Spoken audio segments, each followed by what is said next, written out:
This is the Sleep Historian. Each night we explore the echoes of the past, stories told slowly to calm the mind and ease you towards sleep. If you enjoy these quiet journeys through time, please like and subscribe, and let the next story begin. Dawn settles over a wide, flat plain, shaped by rivers and slow-moving wind. The land is quiet, marked only by faint channels where water once flowed in branching paths. In this stillness, you stand at the edge of a world long forgotten by memory, yet foundational to everything that would follow. Mud brick fragments lie scattered beneath pale light, their edges softened by time. Far off, the horizon blurs into a gentle haze above the floodplain. This is southern Mesopotamia, more than 5,000 years ago, before pyramids, before empires, before recorded history truly began. Here, something new is beginning to take shape. As the sun rises, the plain brightens into muted gold. Silence gives way to small movements, figures tending livestock, others carrying woven baskets filled with grain. Thin trails of smoke lift from hearths clustered near the riverbank. Though the world feels simple, its rhythm is changing. People no longer wander in small bands. They gather, build, and stay. A settlement grows layer by layer, anchored by cooperation and shared survival. What begins as necessity slowly forms into structure. Across this early landscape, a quiet revolution unfolds. Humanity is taking its first steps towards cities, writing, and civilization itself. You walk along the banks of the Euphrates, where the river curves gently through fertile soil. The air smells faintly of damp clay and reeds swaying in a light breeze. Villagers shape mud into bricks, lining them in the sun to dry. Their hands move with practiced ease, smoothing each surface before placing it carefully in rows. A child presses a small thumbprint into one block, leaving a mark that will harden into permanence. Nearby, irrigation channels guide water toward fields of barley and wheat. These early systems hint at a future far larger than the modest settlement before you. Further inland, homes rise in tight clusters, rooms arranged around open courtyards where families cook and talk softly. Walls are simple but sturdy, made from the same earth beneath your feet. In the cool interior of one dwelling, a woman grinds grain on a stone slab, her movements steady and rhythmic. A clay jar sits nearby, filled with oil pressed from gathered plants. Tools are neatly arranged along a shelf.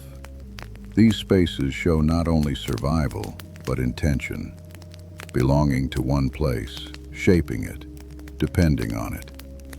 The settlement is no longer temporary. Life is rooted, layered, and growing. Time moves forward, and the settlement expands.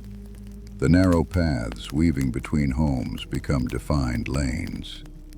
Livestock pens appear at the edges.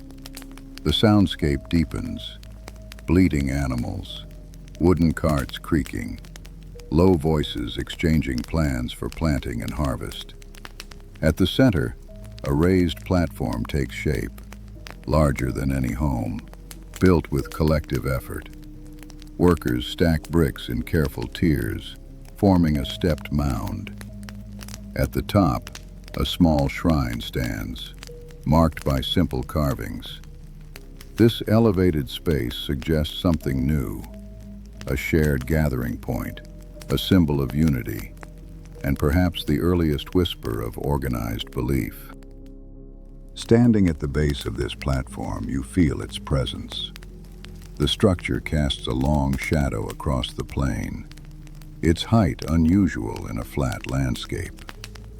Workers pause to wipe sweat from their brows, then lift another load of clay bricks. Children watch from a distance, curious and quiet. A basket of reeds sits nearby, used to reinforce bricks before drying. The air is warm, carrying the scent of sun-baked earth. This is more than construction.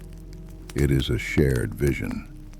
The community builds upward, reaching toward something both practical and symbolic, shaping identity through collective hands.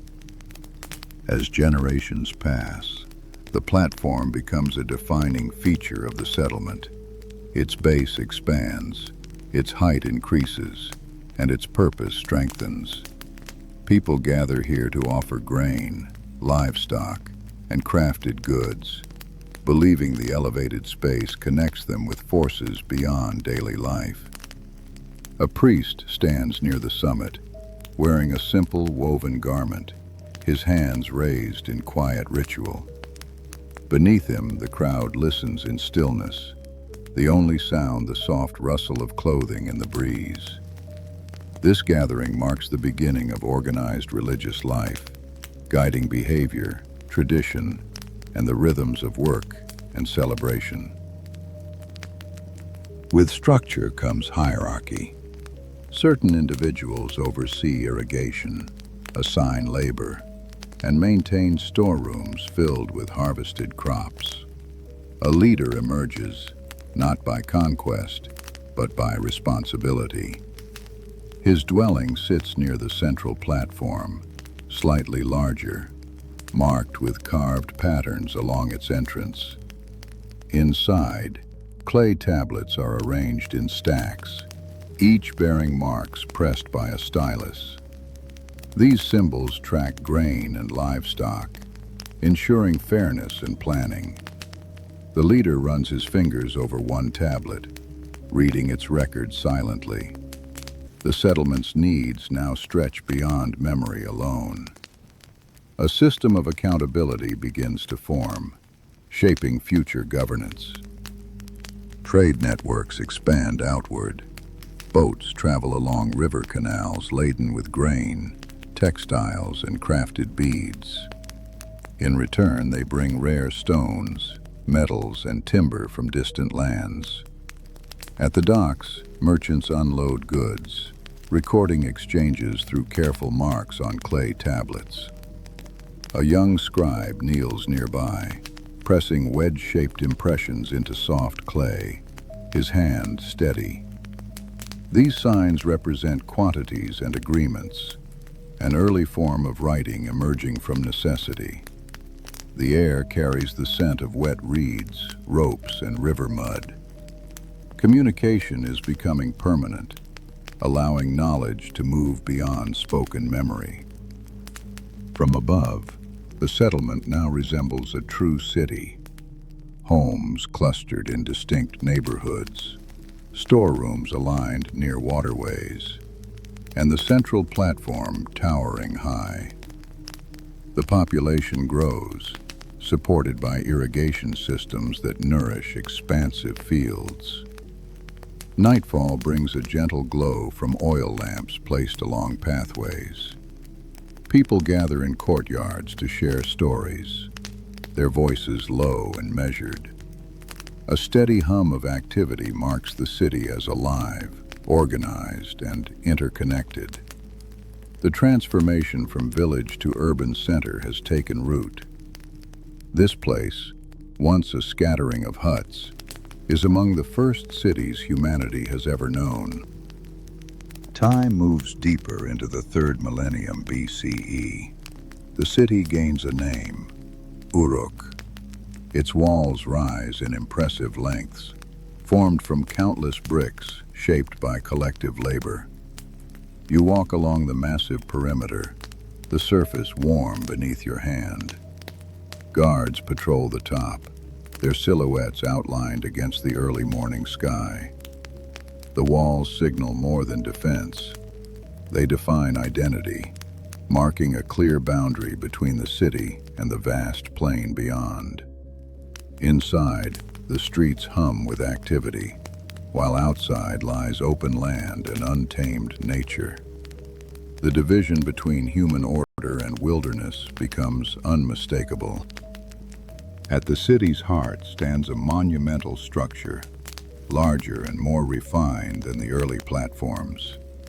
Its stepped tiers climb skyward, creating a towering presence, an early prototype of the ziggurat. Workers ascend narrow ramps, carrying materials in woven baskets. The air is filled with the soft thud of footsteps and the scrape of tools shaping stone. Priests oversee construction, their gestures calm and deliberate. This temple complex represents spiritual authority, anchoring the city's belief system. Its height draws the eye, encouraging reverence. The structure embodies the growing sophistication of architecture, organization, and shared purpose. In the temple courtyard, artisans craft intricate objects from imported materials, lapis lazuli, copper, and polished shell. A jeweler hunches over a tiny bead, drilling a precise hole using a bow-like tool.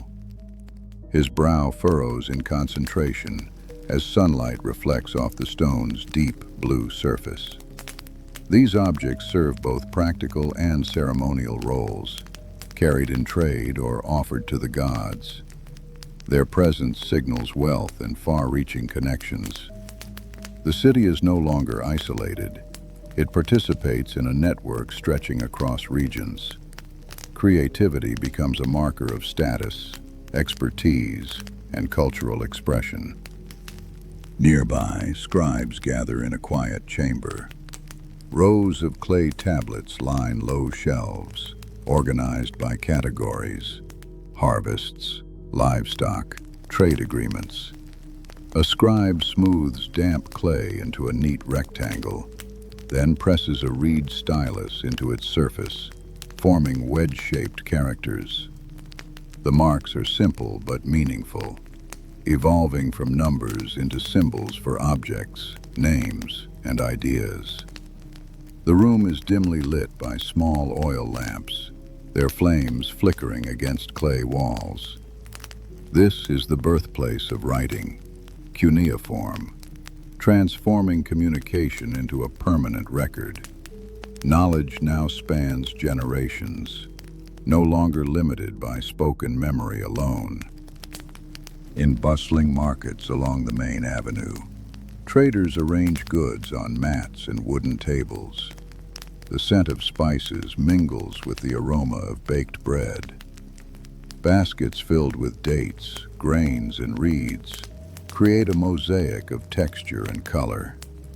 Shoppers move slowly, examining items, exchanging quiet greetings.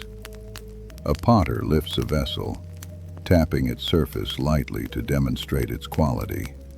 Nearby, a young child clutches a small clay figurine, its rounded form shaped with playful fingers. These daily interactions form the pulse of the city, reflecting prosperity, diversity, and social exchange. At the river docks, boats arrive carrying timber from distant forests and metals from highland regions. Laborers unload cargo in steady rhythms, stacking goods in organized piles. The sound of ropes tightening, water lapping against hulls, and murmured directions fills the air. A merchant inspects a shipment of copper, running his hand along the rough surface. He nods in satisfaction and marks his agreement on a clay tablet. The dockyard is a gateway, connecting the city to the wider world.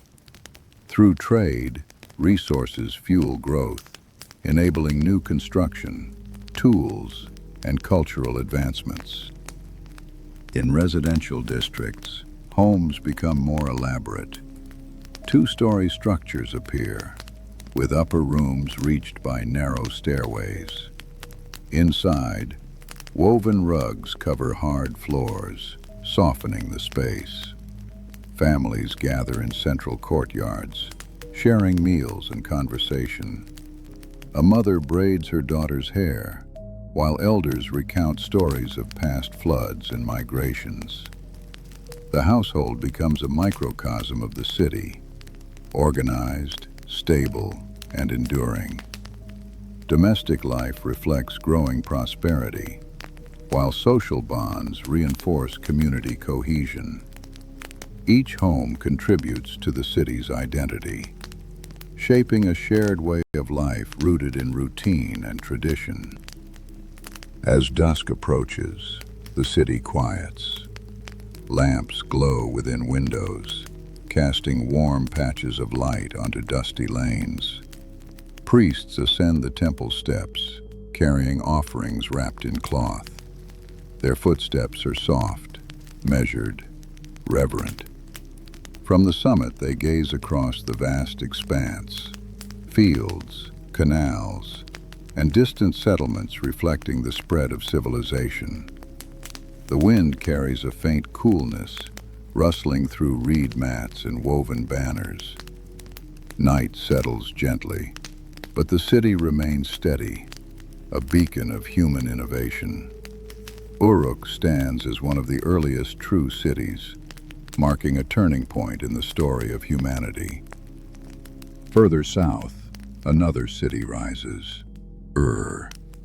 Surrounded by fertile fields, it becomes a center of administration, trade, and ritual. You enter through a grand gateway, its bricks engraved with patterns honoring local deities. The streets are wide and orderly, lined with shops and workshops. The air is filled with the tapping of tools and the chatter of merchants. A sense of structure permeates every corner. Ur is not just a settlement, it is a thriving metropolis, demonstrating the maturity of Sumerian civilization. Its influence stretches beyond its walls, shaping culture, commerce, and belief across the region. At the city's heart stands a towering ziggurat dedicated to the moon god Nana. The structure's steep sides rise in deliberate tiers, each one slightly smaller than the last. Workers maintain the surfaces, repairing cracks left by years of sun and wind. At the summit, a sanctuary houses sacred objects and altars. The air is quiet, broken only by soft chanting from attending priests. From this height, the city stretches outward in neat patterns: homes, markets, fields. The ziggurat serves as a spiritual and architectural focal point, representing the connection between earth, sky, and divine presence. Inside administrative buildings, officials track resources with meticulous care. Clay tablets fill storerooms, each marked with symbols representing taxes, labor, and trade. A clerk gently turns a tablet in his hands, reading its impressions by touch. The room smells of clay dust and oil from burning lamps. These records ensure fairness, planning, and stability. Decisions are based not on memory, but on written evidence. Governance becomes systematic, enabling large-scale projects like canal maintenance and temple construction. The administrative system reflects a new level of social complexity, laying the foundation for future states and empires. In bustling workshops, metal workers heat copper in clay furnaces. Sparks flicker as molten metal is poured into stone molds, shaped for tools and ornaments. The heat radiates outward, warming the air and illuminating workers' focused expressions. When the metal cools, artisans polish each piece until it gleams. These tools improve agriculture, construction, and craftsmanship, fueling progress across sectors. Metalwork becomes a symbol of advancement, elevating efficiency and capability. The workshop's hum reflects the city's broader momentum, innovation driven by necessity and curiosity, shaping daily life and long-term development. In schools known as edubas, young scribes learn the art of writing. They sit cross-legged on the floor, clay tablets resting on their laps. Teachers demonstrate how to hold the stylus, pressing precise wedges into the surface. The room is quiet except for the soft scratch of reeds against clay. Pupils repeat symbols, forming strings of signs that represent words and concepts. Education becomes formalized, passing knowledge from one generation to the next. Literacy grants access to administration, trade, and religious life. The eduba marks a milestone in human learning, structured, disciplined, and purposeful. Religious festivals punctuate the city's calendar. Streets fill with processions as musicians play lyres and drums. Dancers move in slow, measured patterns, their garments flowing in the warm breeze. Citizens carry offerings to temples, grain, textiles, and crafted goods. The atmosphere is joyful, though reverent. These rituals reinforce community bonds, expressing gratitude and seeking favor from the gods.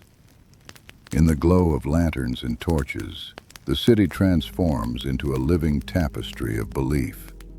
Spiritual practice becomes woven into civic identity, guiding behavior and fostering unity across social classes.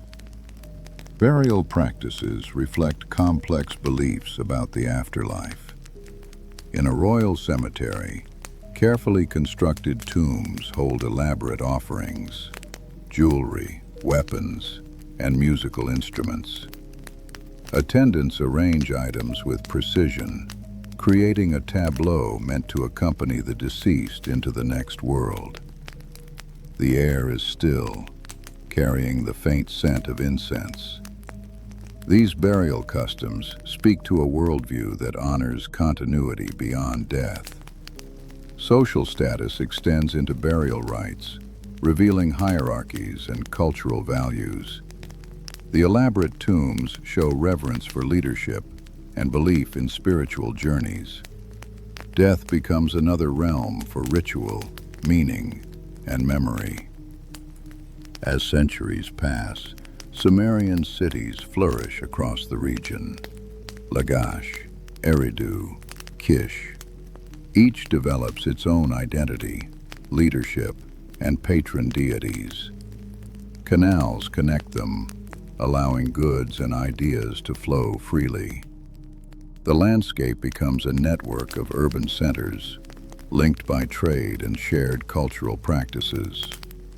From above, the region resembles a constellation of human achievement, each city a point of light in a vast expanse.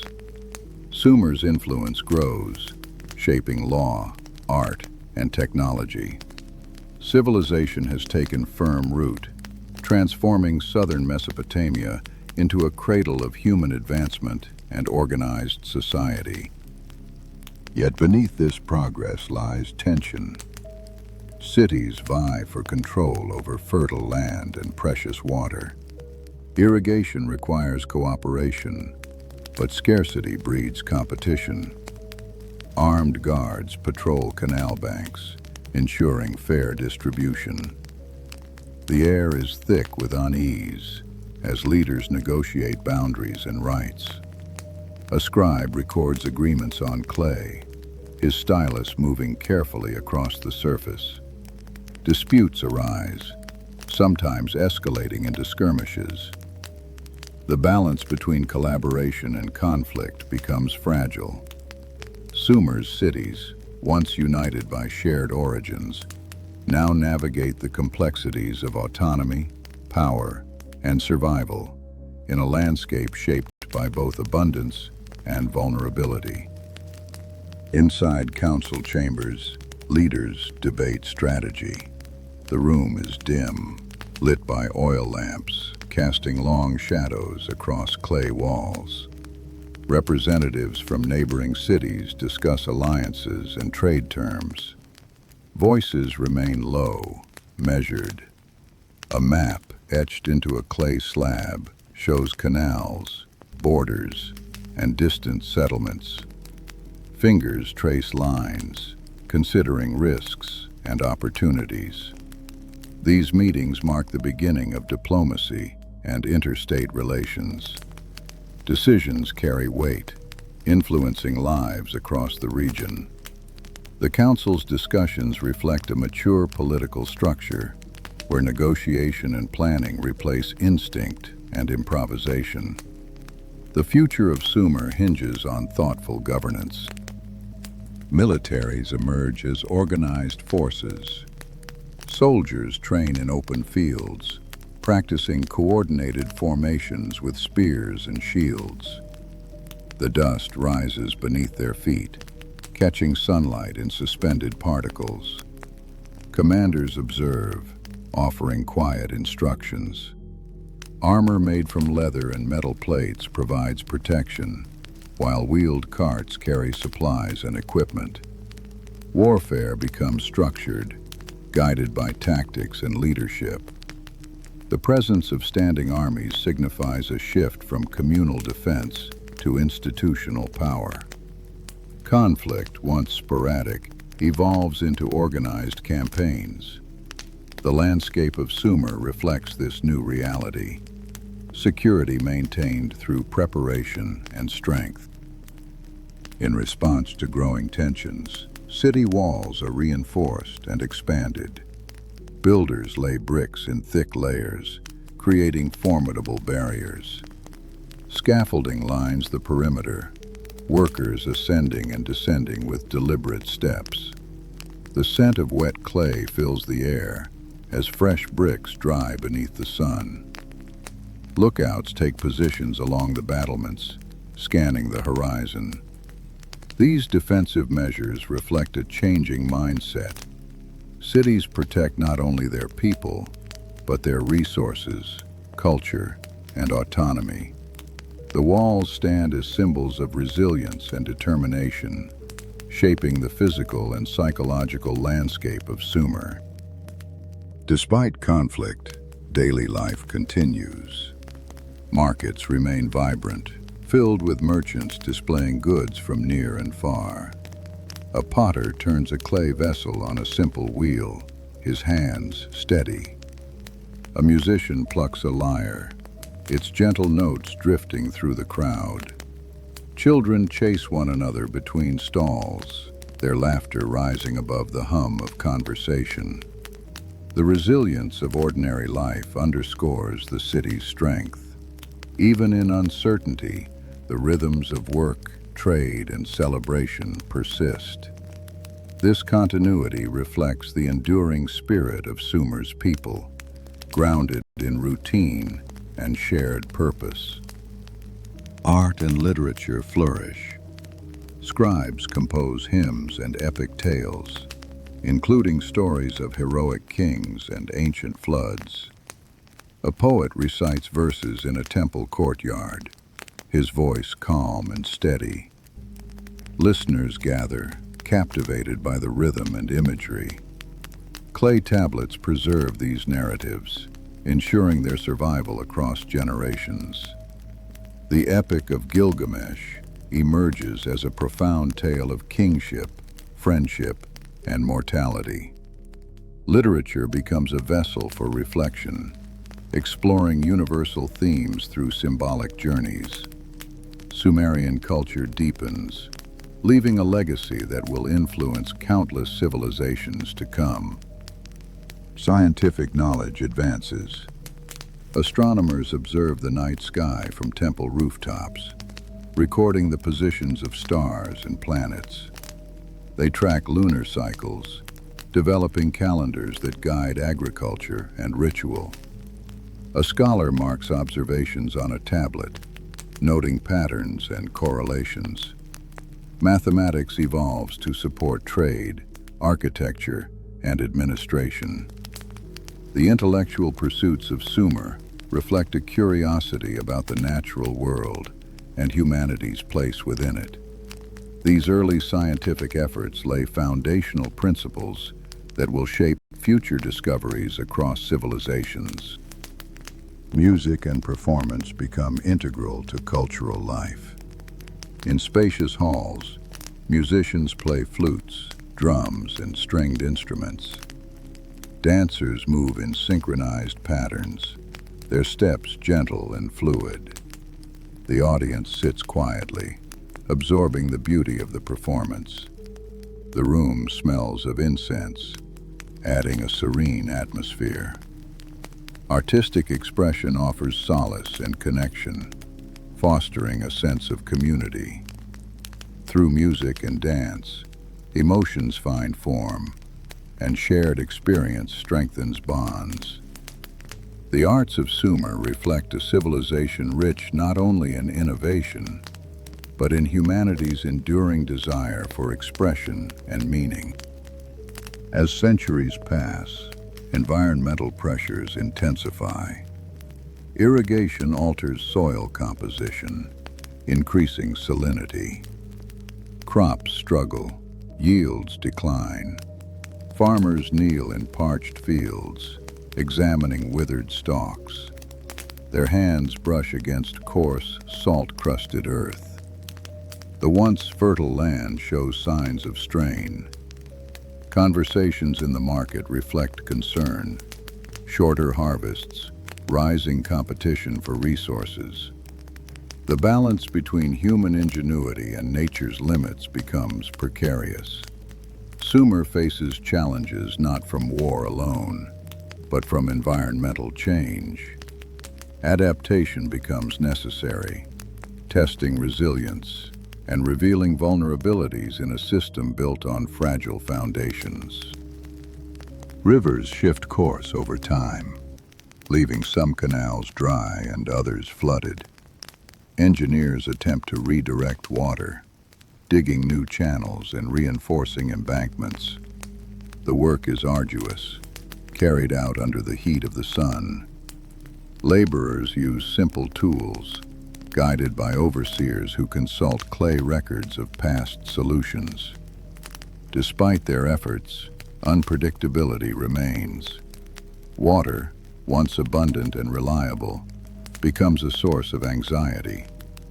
The city's reliance on intricate irrigation networks exposes its dependence on environmental stability. Nature's fluctuations challenge the foundations of Sumer's prosperity, reshaping priorities and strategies. Political tensions escalate as cities compete for dwindling resources. Alliances shift and rivalries intensify. In council chambers, leaders debate fiercely, their voices taut with urgency. Clay tablets record agreements, but trust frays. Military patrols increase along contested borders. Ordinary citizens feel the strain, sensing a change in the city's atmosphere. Conversations grow cautious, and marketplaces lack their former vibrancy. The pressures of scarcity ripple through society, affecting governance, economy, and daily life. Conflict becomes more frequent, straining the cohesion that once defined Sumerian civilization. External forces add to internal challenges. Nomadic groups from surrounding regions move closer, drawn by the wealth and resources of Sumer's cities. Encounters range from trade to conflict. Guards reinforce watchtowers, scanning open plains for movement. The presence of outsiders introduces uncertainty and tension. The cities, once confident in their dominance, now face threats from beyond their borders. These interactions highlight the fragile balance between isolation and exposure. The world around Sumer is changing, bringing new complexities that test the limits of its stability and adaptability. Within the city, social divisions widen. Elites maintain control over resources, while laborers face increasing hardship. A worker pauses near a warehouse, wiping sweat from his brow as he contemplates the locked storehouse doors. Hunger and frustration grow among the lower classes. Inequality strains social cohesion, making cooperation more difficult. The sense of shared purpose that once united the city begins to erode. These internal fractures undermine the resilience needed to confront external and environmental challenges, weakening the foundations of the civilization from within. Religious practices shift as people seek answers to their struggles. Temples see an increase in offerings and prayers. A priest stands before a shrine, his voice steady but somber as he asks for guidance. Citizens gather, their faces lined with worry. Rituals become more frequent, reflecting a collective search for reassurance. The spiritual institutions that once symbolized prosperity now serve as refuges for fear and uncertainty. Faith remains a cornerstone of society, but it cannot alone resolve the complex challenges facing Sumer. The weight of expectation presses heavily on religious leaders. Trade networks weaken as instability grows. Fewer merchants arrive at the docks, and storerooms contain dwindling supplies of imports. A trader examines an empty shelf, his expression contemplative. The bustling energy of commerce gives way to quiet apprehension. Without steady access to external resources, technological and cultural development slows. The city's connection to the wider world weakens, limiting opportunities for exchange and innovation. The isolation exacerbates existing difficulties, making recovery more challenging. The once dynamic hubs of trade now feel diminished, overshadowed by uncertainty and scarcity. Amid these pressures, some families choose to leave the city. At dawn, a small group departs through the gates, carrying bundles of belongings. Their footsteps leave faint impressions in the dusty road. They hope to find fertile land elsewhere, away from conflict and depleted fields. Their departure signals a gradual dispersal of population. Streets grow quieter, homes abandoned. The city, once vibrant and full, begins to thin. This slow migration marks the beginning of decline, not through sudden collapse, but through steady unraveling as people seek better prospects beyond Sumer's borders. As time progresses, Sumer's cities lose prominence. New powers emerge in the region, most notably the Akkadians under Sargon. Their influence spreads across Mesopotamia, uniting territories through conquest and administration. Sumerian cities become part of a larger empire, their autonomy diminished. In administrative buildings, Akkadian officials replace local leaders, reviewing clay tablets and issuing directives. The language of governance shifts, reflecting changing authority. Sumer's cultural legacy endures, but its political dominance fades. The transition marks a significant turning point, illustrating the ebb and flow of civilizations. Despite political changes, Sumerian culture persists. Temples continue rituals, scribes maintain records, and artisans produce crafts rooted in long-standing traditions. Yet, the atmosphere feels altered.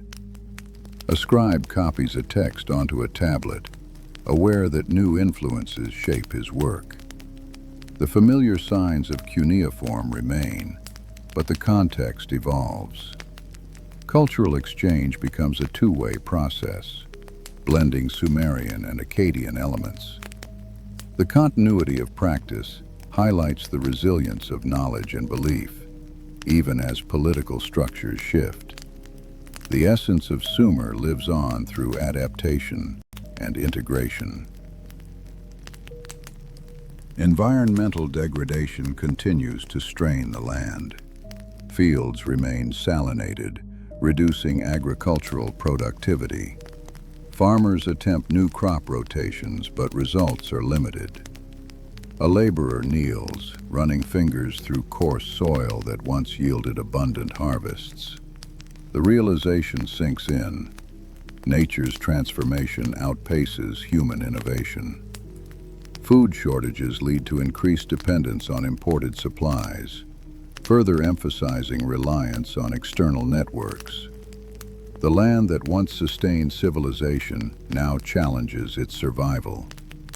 The environment plays a central role in shaping the fate of Sumer, reminding humanity of its vulnerability to natural forces. Population declines further as more residents leave in search of fertile regions. Streets once crowded now seem spacious and quiet. Abandoned homes show signs of decay. Crumbling walls, overgrown courtyards. A lone dog wanders through an empty market, its paws stirring dust. The city's heartbeat weakens, though not abruptly. The decline is gradual, marked by absence rather than destruction. The emptiness contrasts sharply with memories of bustling life. This slow fading encapsulates the end of Sumer's urban dominance, a silent testament to the fragility of complex societies. In surviving settlements, elders recount stories of Sumer's greatness, its towering temples, thriving markets, and sophisticated writing systems.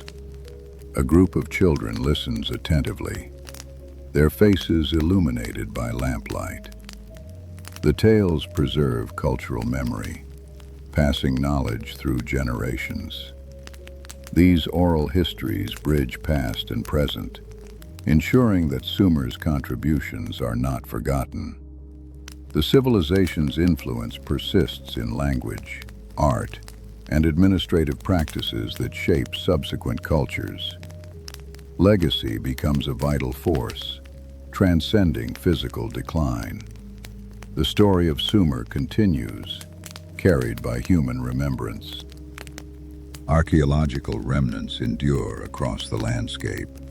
Broken tablets lie partially buried, their inscriptions waiting to be deciphered millennia later. Ruined walls and temple foundations mark former urban centers. The wind moves through these silent spaces, carrying echoes of ancient voices. Centuries will pass before explorers and scholars uncover these clues, piecing together the narrative of the world's first civilization. The physical traces of Sumer serve as quiet witnesses to a profound chapter in human history, preserved in earth and stone. When modern researchers study Sumer, they uncover groundbreaking innovations: writing, law, urban planning, mathematics. These discoveries reshape understanding of human development, revealing the depth and complexity of early civilization. Scholars analyze tablets, translate inscriptions, and reconstruct historical timelines. Museums display artifacts that once served everyday purposes. Through careful study, the achievements of Sumer regain recognition. The past informs the present, offering insight into the origins of culture, governance, and technology. The rediscovery of Sumer highlights the enduring value of knowledge and exploration. In reflection, Sumer's story illustrates the rise and fall of civilization, how ingenuity can build thriving societies, and how environmental and social challenges can erode them. The journey from modest settlement to powerful city-state, and ultimately to decline, reveals universal patterns. Yet, Sumer's legacy is profound. It laid the foundations for writing, urban life, and complex governance. Its contributions echo through time, shaping the course of human history. Though the cities fell silent, their impact resonates still. Sumer remains a cornerstone of civilization's story, a testament to human creativity and resilience. Let your thoughts drift gently through the ancient landscapes of Sumer, along riverbanks where the first cities rose, through bustling markets and quiet temples, past towering ziggurats reaching toward the sky. Picture artisans shaping clay, scribes pressing symbols into tablets, and families gathering in courtyards at dusk. These moments form a tapestry of beginnings, where humanity learned to build, organize, and remember. The echoes of early civilization soften into calm reflection, leaving a sense of continuity between past and present. In the quiet of this memory, the origins of society feel close, familiar, and deeply human. Return now to your own surroundings, to the stillness of the present moment. The sounds around you are subtle, perhaps a faint hum, a distant creak, or the steady rhythm of your breath. The story of Sumer settles into the background, becoming part of a larger understanding of where we come from. The ancient world lies far away, yet its influence remains woven into daily life.